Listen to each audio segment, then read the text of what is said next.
First question, will I advise someone? Yes, but they have to have patience. So when you go online, they tell you it's going to take 72 hours. That's not really what's going to happen. It took me more than a month. Most furnished apartments are adopting the prepaid method system. Why? How has that process been so far, starting a business or looking for business opportunities here in Cameroon? I think that the children not only need to tell their parents, they have to have that communication, but the parents have to... Risking is staying there and sending money to be invested here. Oh, no, you don't want to do that. Actually, every time I come to Cameroon, I don't eat any food apart from what my family cooks. Well, if you're going to stay in a hotel, you need to take at least 5 stars. And apparently, we don't have 5 stars in Cameroon. It has to be 4. No, we have 5 stars. Where? Hello, everybody. Good afternoon, and welcome back to my YouTube channel. It's your boy Chimex here again. And on today's episode, guys, this is special. I have a special guest here with me, all the way from Obodo Yibo. So I have here Charnelle, the owner of the channel Living with Charnelle, an amazing YouTuber as well. Please, can you just give a brief introduction about yourself? Well, thank you. I'm so excited to be here. So I am Charnelle, but my channel is Living with Charnelle. I specialize in food, decoration, and lifestyle, and I'm really excited to answer all the questions he has. So hopefully I can answer all the questions with truth, and not lie. No lies. You know, on this channel we don't do lies. We tell everything truth and nothing but the truth. So Charnelle, you've been in Cameroon now for how long? Almost 2 weeks. Almost 2 weeks, yes. And you've been moving around. Yep. The last week you're in Bafoussam, Yaoundé, and now you're in Douala. Yep. All right, let me start. When was the last time you visited Cameroon? I tend to say 6 years ago, but it's almost 7 because I came in 2016 and I stayed here till 2017. Okay. So December to January, so about 6 years. All right. From the last time you were here in Cameroon, any changes? So last time I came to Cameroon, I stayed only in Yaoundé. Okay. And I went to my village, which is Bagante, and a little bit in Bafoussam.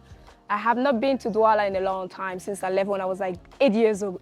So I don't really know much, but it has changed. Yaoundé has changed. Really? Yeah. Yep, it has changed. Okay. So before coming to Cameroon, one thing's first, you need to get your e-visa. And thankfully, the government has embraced technology, and it's a really positive move. But then some people have been complaining about not being able to access the website and all that. How was that process for you? Yes, that was something. Yeah. So when you go online, they tell you it's going to take 72 hours. That's not really what's going to happen. It took me more than a month. Wow. To get the visa, so I applied the system. The first day was not really working. I took 3 days, 3 attempts. Finally, I got in, and once I paid, everything just shut down. It wasn't moving. It wasn't moving at all. So what I ended up doing is I emailed the embassy, or like they have the contact information. I emailed them through the system. No one answered.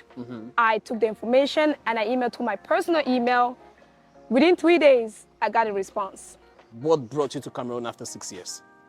Family and probably business. Amazing. And that's a move I see so many people, especially those I've come in contact with from my channel, like they are coming back to Cameroon to invest, start up projects, employ, give opportunities to the youth and all this, which is really, really possible. It's your business, and I don't want to put it out there, at least not for now. Yes. And how has that process been so far, starting a business or looking for business opportunities here in Cameroon? How have you faced any challenges? We have not actually until we go back to Yaoundé. Because the plan is to probably to do that in Yaoundé. In Yaoundé. We do know that it was a little difficult with all the stuff that we tried to do so far, but as far as the business, we have not yet. We're still just connecting with people like you to see what is out there and looking at locations and all of that. So would you advise those in the diaspora to come back home and invest? Do you think Cameroon has that market which favors people who don't live in Cameroon to come back home and do something? First question, will I advise someone? Yes, but they have to have patience. Okay. They have to know that where they're coming from, whether it's Europe or the United States, things don't go as fast as where we are. They need to remember that they might wake up one day and they're not able to get the document they want. It might take 3 days. Okay. But it can be done. We see Young Africa, for example. I don't know if you want to talk about it in the video. Sure. But we know that someone that was in the diaspora and he came back and is doing well.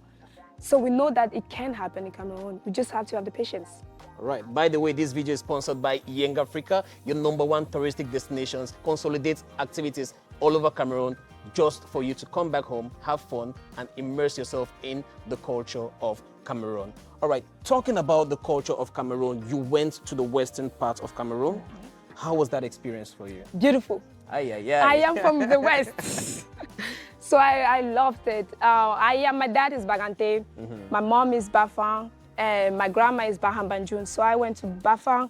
No, I went to Melon because we do have plantations there. Yeah, that's what I was coming to that because Yes. I saw you in the bush cutting pineapple and everything. And we know agriculture is a very, Yes. very lucrative business Yep. because everybody has to eat. Plantain, the prices for plantain are really, really high. And imagine you have a plantain farm.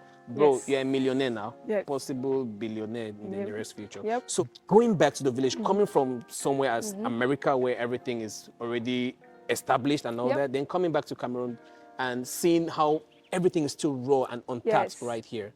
What do you think we need to do, us as young Cameroonians and those in the diaspora, what do you think they need to do in order for us to tap out these resources which Cameroon has to offer? Is it by coming back home or it's by risking it, staying there and sending money to be invested here? Oh no, you don't want to do that. You don't want to do that. You gotta be on the ground. You want to see the realities because let's take the plantation for example. If you just wake up and send money and tell people go and buy the farm and put everything there, and you don't know exactly what they're doing, every time they're gonna ask money, you're just gonna feel like you're wasting money. But when you're right here, you're actually going to the farm, you're doing it yourself. You understand what it takes. Yeah. The money, the resources, the time, everything. So I will not advise anyone to send money, except you know someone who is like a company, Trustworthy. that's trustworthy, like a Yeah. family member that you really can trust. Because why will you want to send money to your brother and they don't do? You can send your brother to jail, right? Well, in general, in Africa, we don't do that. So if you want to have a peace of mind, find a company and deal with them. What was your experience at the airport? So we landed in Yaoundé. I'm not really sure about the airport in Douala. I know it's beautiful and it's big. We actually went to see it. But the airport in Yaoundé, we were told when we received the visa to print everything. We needed to also give them a COVID test within 72 hours, or there's a type of test that they need us to get. We got everything. We got to the airport, landed, exited. We thought, oh, by the time we get to our baggages, we get everything. Yeah. We get down there and the lady's like, grab a number, but the number doesn't matter. Everyone does what they want. Yeah. It's open there, you just go. It's like, what? So we had to follow. You gotta do like everyone else, because if you want to just keep your mindset of like, oh, I have to follow, it won't work. It Yeah. won't work.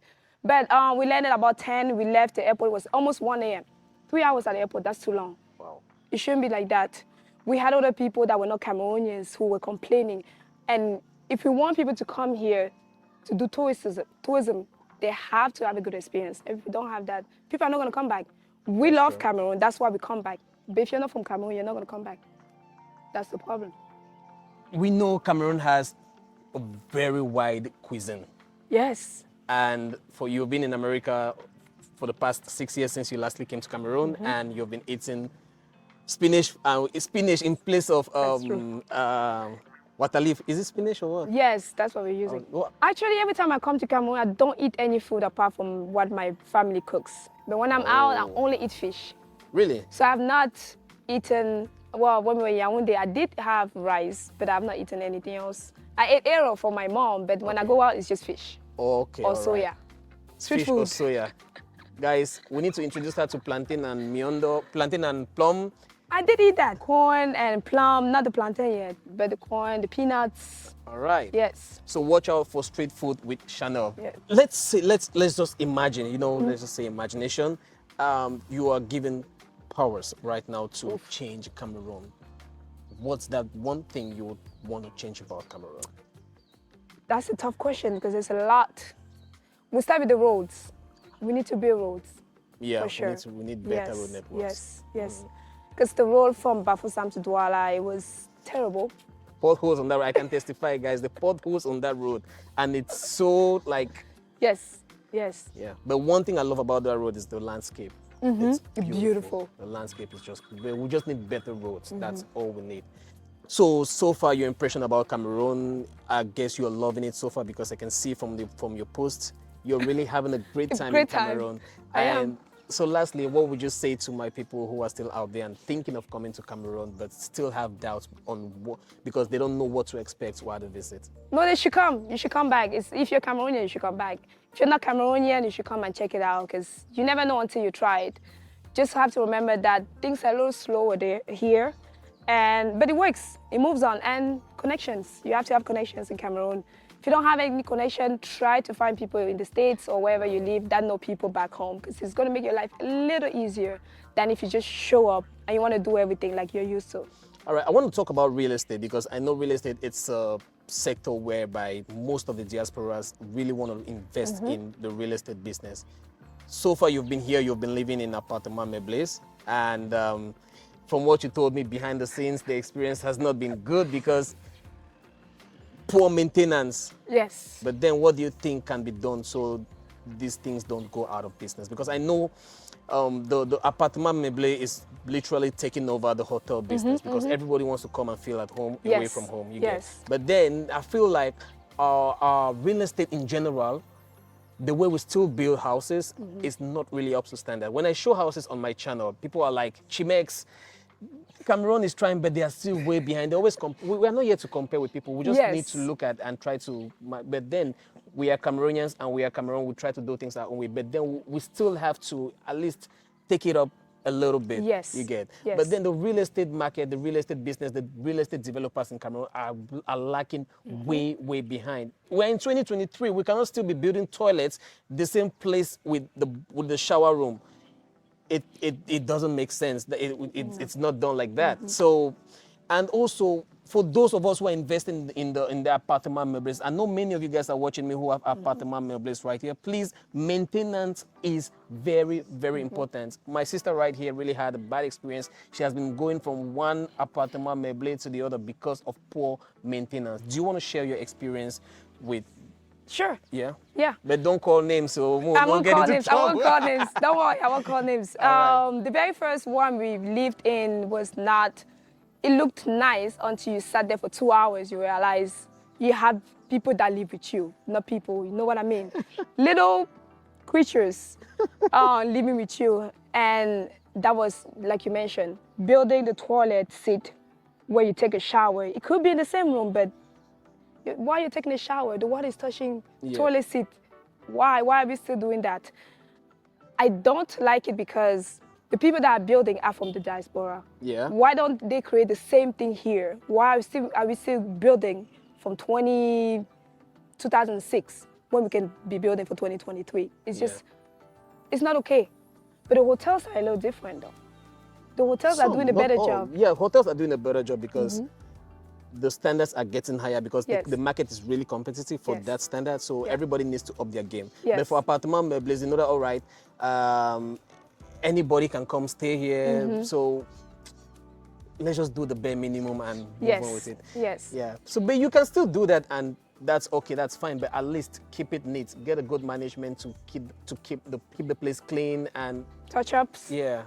One thing which is really good when it comes to business is recommendation. People come to your place and they go out there and recommend. You go now to America, Charnelle, where did you stay? Can I have the address of where you stay? You won't give them the place to stay at first. You give them where you're comfortable with. So that's what people lack. That's what many of us fail to understand. And we just feel like, oh, Antuka, it's for the Cameroonian market. So we just give them whatever they need. You know, people always come like they have high expectations. Yes. So tell them, maybe they don't know. What should they expect?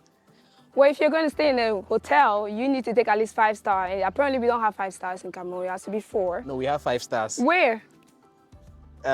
Crystal Palace. That's... No, minimize Cameroon there. We have 5 stars at Crystal Palace. Okay, but how many people can afford it? Not so many people, that's the thing. We should be able to have 3 stars hotels where people can actually stay. Even in the States, I don't stay in 5-star hotels all the time. I want to be able to pay $60, which is about 30 francs CFA or 35,000 francs CFA, and live somewhere where it's comfortable. So currently where we are staying at is not too far from here, and it's a 2-bedroom apartment with a big living room and dining room, 2 bathrooms, a kitchen. But we didn't have a towel. We had to request that, which doesn't make sense. If you're giving me 2 bathrooms, you should give me at least 4 towels. I need 1 for my body and 1 for my face. I need that, so that's 4. At least the two. Okay. Each bathroom should have one. Okay. We need soap.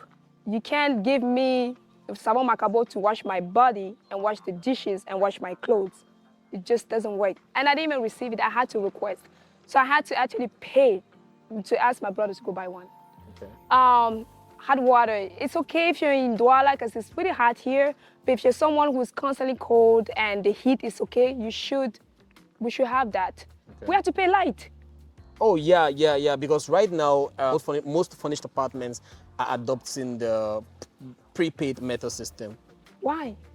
The prepaid meter system is much more economical, and you can regulate, let me not say regulate it, you can watch your consumption as you go. Yeah. So that's the thing. So what they do now is, let's say an apartment costs 50,000. You pay the 50,000 and you top up your lights, which I feel like it's kind of like not good for the clients, because I feel like they should top everything up themselves. Together. But now the thing is, most people come from abroad, they abuse the We're not lights. abusing. We're not abusing. We leave, all the ACs are on, everything Yes. is on, all the lights.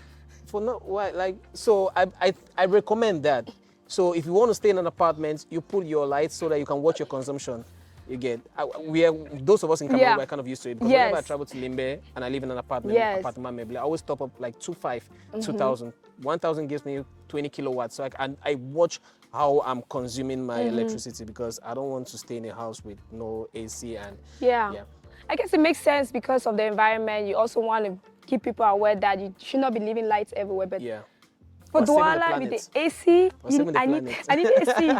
I need to blast the music while I'm taking a shower. Exactly. You can do that, but then when you leave, turn everything off. Of course. Yeah. I feel like that's a good move, and for those of you who don't like it, you just have to adapt to it. Yeah, so that was surprising. In Yaoundé, that's not the case though. So it might still be just this part, like the little part. Like you mentioned, Limbe is not far from here, but in Yaoundé, we didn't have that issue. The light came with it.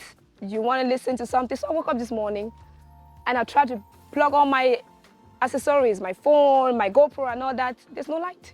And I'm like, they cut the light. There's no light. Oh, the I go downstairs and I see light. I'm like, it doesn't make sense. They have light if we don't have light. So I go see the lady. I'm like, we don't have light. What happened? She's like, oh, you have to pay more. Yeah, you have to pay more. And I'm just like, are you serious? She's like, when are you leaving? We tell her when we're leaving. She's like, okay, that should be about 4,000 more to add for the light for that long. And I'm like, okay. No, that's a lot. At least when coming to Cameroon, you know this aspect. Don't come and be surprised. Yes. Yes. So what do you think about the education system in Cameroon, and how can it be improved? Because I don't want my kids to make the same mistake I made by going to like a general knowledge school. I want them to gear towards specializing. Yes. Getting to know what you're good at and spend time on it. Your talent and release. I don't want you to get it like 18 years, then you want to start specializing. No. I want to start grooming him up from childhood. I don't want him to start drawing cockroaches or grasshopper from 3 at the age of 14. Because that's what I did. And so what do you think about the education system in Cameroon, and how can we improve that? So, my voice. So I actually went to school here until I did the Francophone. I'm actually a Francophone. So I did the French side of education in Cameroon until I was in, I don't know what they call it, troisième, like 3 classes before you finish. Once I got to America, it was different. High school is a little different, but once you get to university, you know exactly what you want to do.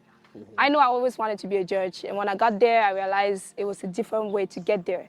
I actually specialized in HR, which is human resources, and I did my master in public administration. And so I focused on those things. I feel like it's so much more value. It gives you more value when you actually focus on one thing. Whereas in Cameroon, they just tell you do generals. You general studies. Yes, general, and then you never know. The child never knows if they're good in physics, they have an idea, or if they're perfect in maths or English or literatures. It's just, I think that the government should, the English side of the country, I think the English system is a little better than the French system here. Oh, really? Yes, it's pretty similar to what we do up there. Okay. Yeah. Guys, there's not much we can do about this, because it's a system which has already been placed, and they have been doing that for years.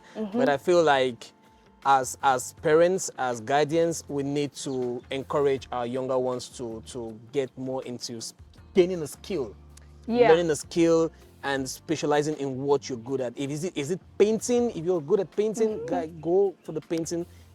Get more knowledge about that and improve yourself on it. If you're good at videography, cinematography, whatever it is, photography, improve on that skill, because whatever you're good at, it pays. Yeah, so I will add to that is mostly the parents. Our parents in Africa, mostly generally in Cameroon, is we have about 5 skills or 5 departments we want our kids to be: a lawyer, an engineer, doctor. What's the other one? I don't even know. But we do have people that are artists, like you mentioned, people that are really good. I consider myself a really good artist. I use my hands a lot, but I know that that's not something I want to do for the rest of my life.